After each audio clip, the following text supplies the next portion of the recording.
Hi guys எல்லாருக்குமே ரொம்ப ரொம்ப சாரி ஏன்னா நாங்கள் மெசேஜுக்கு ரிப்ளை பண்ணலன்னு நம்மளோட மெசேஜ்லாம் ஹேண்டில் பண்ணுறதுக்கு ஒரு ஆள் தேவைப்படுது. ஸோ மெயில் ஐடிக்கு நீங்கள் மெயில் பண்ணுங்கள். அண்ட் பொங்கல் ஆஃபர் வந்து பார்த்திங்கன்னா நியூவாக நம்ம லான்ச் பண்ணியிருக்கோம். என்னென்னா மெட்டர்னிட்டி வியர் அண்ட் வந்து பாய் பேபி ஆர் கேர்ள் பேபிக்கான ஒரு ஃப்ரீ ட்ரெஸ் வந்து நம்ம எல்லாருக்குமே கொடுக்க போகிறோம். ஸோ இது பொங்கல் கிஃப்ட் தாங்க. பொங்கல் முடிஞ்சதுக்கப்புறம் இந்த ஆஃபர் கண்டிப்பாக இருக்காது. இந்த ஃபீடிங் ட்ரெஸ் 699 மட்டும்தான். அது மட்டும் இல்லாமல் free baby dress and free ஷிப்பிங்கும் நம்ம பண்ண போகிறோம்.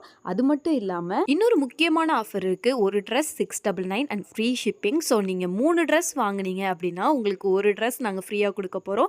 இந்த வீடியோ பார்த்தீங்கன்னா 7:30க்கு லைவ் ஆகும். அண்ட் அப்போலேருந்து அடுத்த நாள் 7:30 வரையும் மட்டும்தான் இந்த ஆஃபர். நீங்கள் அதுக்குள்ளே மெசேஜ் பண்ணிட்டாலே போதும். நீங்கள் கண்டிப்பாக இந்த ஆஃபர் வந்து வாங்கிப்பீங்க. ஏன்னா நாங்கள் மெசேஜ் வந்து ரிப்ளை பண்ண கொஞ்சம் லேட்டானா கூட உங்களுக்கு இந்த ஆஃபர் கண்டிப்பாக உண்டு. நீங்கள் 699க்கு ப்ரைஸ் உள்ள ட்ரெஸ் 3 வாங்குனீங்க அப்படின்னா உங்களுக்கு ஒரு ட்ரெஸ் கண்டிப்பாக ஃப்ரீ தாங்க. ஸோ மிஸ் பண்ணிடாதீங்க. இதெல்லாம் பார்த்தீங்கன்னா நியூ கலெக்ஷன். ஸோ செலக்ட் பண்ணுங்கள். டாடா.